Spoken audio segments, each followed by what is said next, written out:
a 5-episode series. Episode 1, The House on Memory Lane. Our story begins with a phone call that would change everything. Dr. Alara Vance was a woman who prided herself on order. She was a celebrated historian, a woman who spent her days organizing the past into neat, digestible categories: dates, names, events, cause and effect. She believed that if you could understand history, you could understand anything. But history, as she was about to discover, has a way of refusing to stay in its proper place. The call came on a Tuesday afternoon.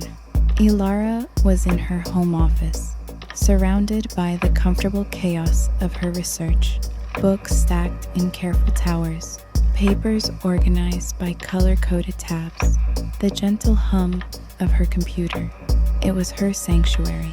Her mother's voice on the other end of the line was strained, the kind of strained that immediately makes your stomach drop. "Alara, it's your grandmother. She's gone." Eleanor Blackwood, the family matriarch, the woman who had always seemed larger than life, immortal in her cold, regal way.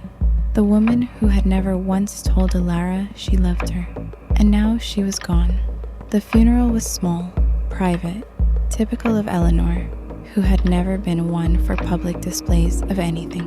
Alara stood at the gravesite, her husband Julian's hand on her back, her 2 children, Maya, 16 and moody, and Leo, 9 and curious, fidgeting beside her. Alara felt nothing. That was the truth of it. She felt hollow, not grief, not sadness, just a vast emptiness where her grandmother should have been. You see, Alara and Eleanor had never been close. Eleanor was a woman of sharp edges and colder silences. She had raised Alara's father, but only in the most technical sense of the word. The Blackwood family was old money, old secrets, and old wounds. Alara had spent her entire adult life running from that world. She had built her own identity, her own career, her own family. She had convinced herself that the past didn't matter. The past, however, had other plans. A week after the funeral, Alara received the letter.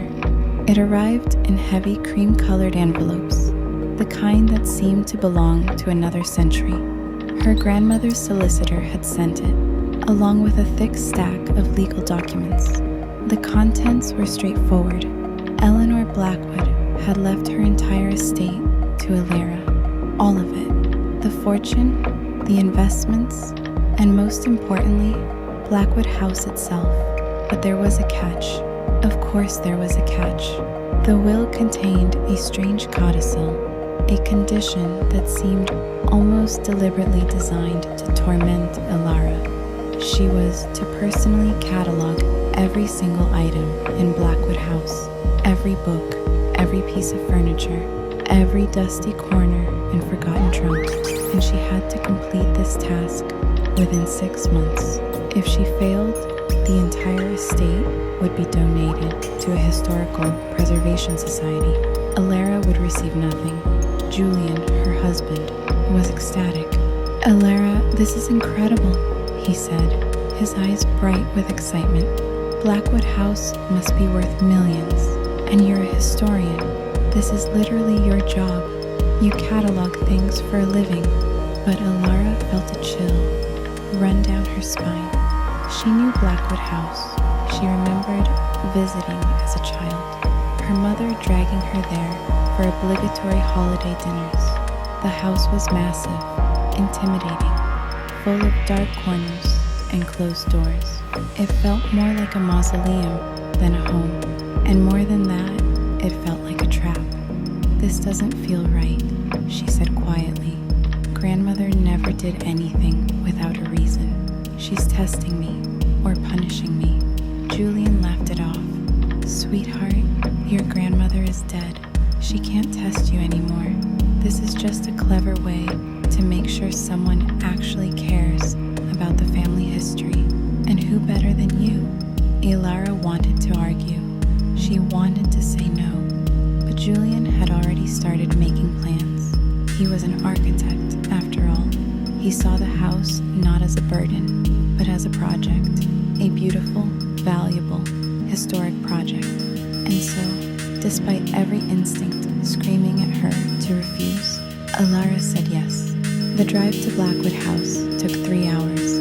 Alara, Julian, Maya, and Leo piled into the family SUV, packed with enough supplies to last several weeks. The children were excited, in the way children always are when faced with an adventure. Maya had her headphones on, ignoring everyone. Leo pressed his face against the window, counting the trees as they passed. And then they saw it. Blackwood House rose from the landscape like a specter, all dark wood and pointed gables, choked in ivy that seemed to swallow the very walls. It had been built in the late 1800s, a Victorian monstrosity that had been added onto over the years until it sprawled across the property like a sleeping beast. The house had been abandoned for years. The grounds were overgrown, the paint peeling, the windows staring out like vacant eyes. "Wow," Leo breathed. "It's like a castle." "It's creepy," Maya muttered, her voice dripping with teenage disdain. Alara stood at the gate, her heart pounding. She hadn't been here in over a decade. The last time she'd visited, her grandmother had been alive, seated in her chair like a queen on a throne, looking down at Alara with cold, calculating eyes. Those eyes were gone now, but the house remained. The inside of Blackwood House was worse than Alara remembered. It wasn't just that the house was old. It was that the house seemed to hold on to everything. Every piece of furniture, every book, every photograph. It was a museum to a family that no longer existed. Alara walked through the entrance hall, her footsteps echoing on the marble floor.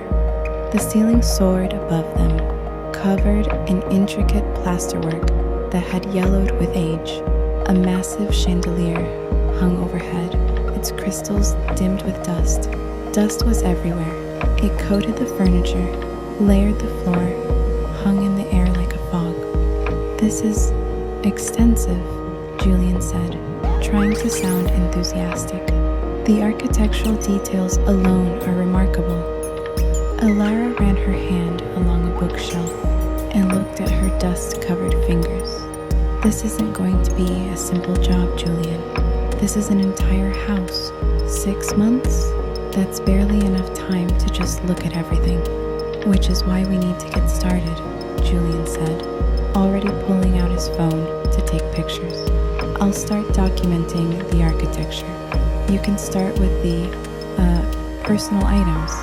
Maya had wandered off, her headphones still firmly in place. Leo was running through the rooms, his laughter echoing in the empty space. Alara wanted to call them back.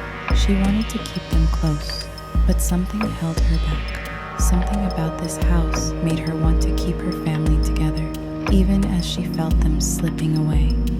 The first few days were exhausting. Alara started in the East Wing, opening rooms that had been closed for years. Each room revealed more of her grandmother's life. Closets full of clothes from the 1950s, chests of photographs, boxes of letters tied with faded ribbon. She found a locked drawer in her grandmother's writing desk. The key was nowhere to be found, so she had to pick the lock. It wasn't difficult. She'd learned that skill during her grad school years, studying archival techniques. Inside the drawer, she found a series of journals. They were leather-bound, each one dated. The earliest was from 1945, the latest from 1980. Alara opened the first journal with trembling fingers. The handwriting was unmistakably her grandmother's, that elegant, looping script that had always seemed so cold and formal. The first page read, "If anyone is reading this, it means I am gone, and it means I have failed." Alara gasped. She had never heard her grandmother sound so vulnerable. so afraid. She flipped forward, skimming the pages. The journals seemed to be a confession of sorts, a chronicle of secrets that Eleanor had carried to her grave. But the most shocking entry came from a later year. The fire was not an accident, and Thomas was not the only victim. I have kept this secret for 50 years, but the truth always finds a way to surface.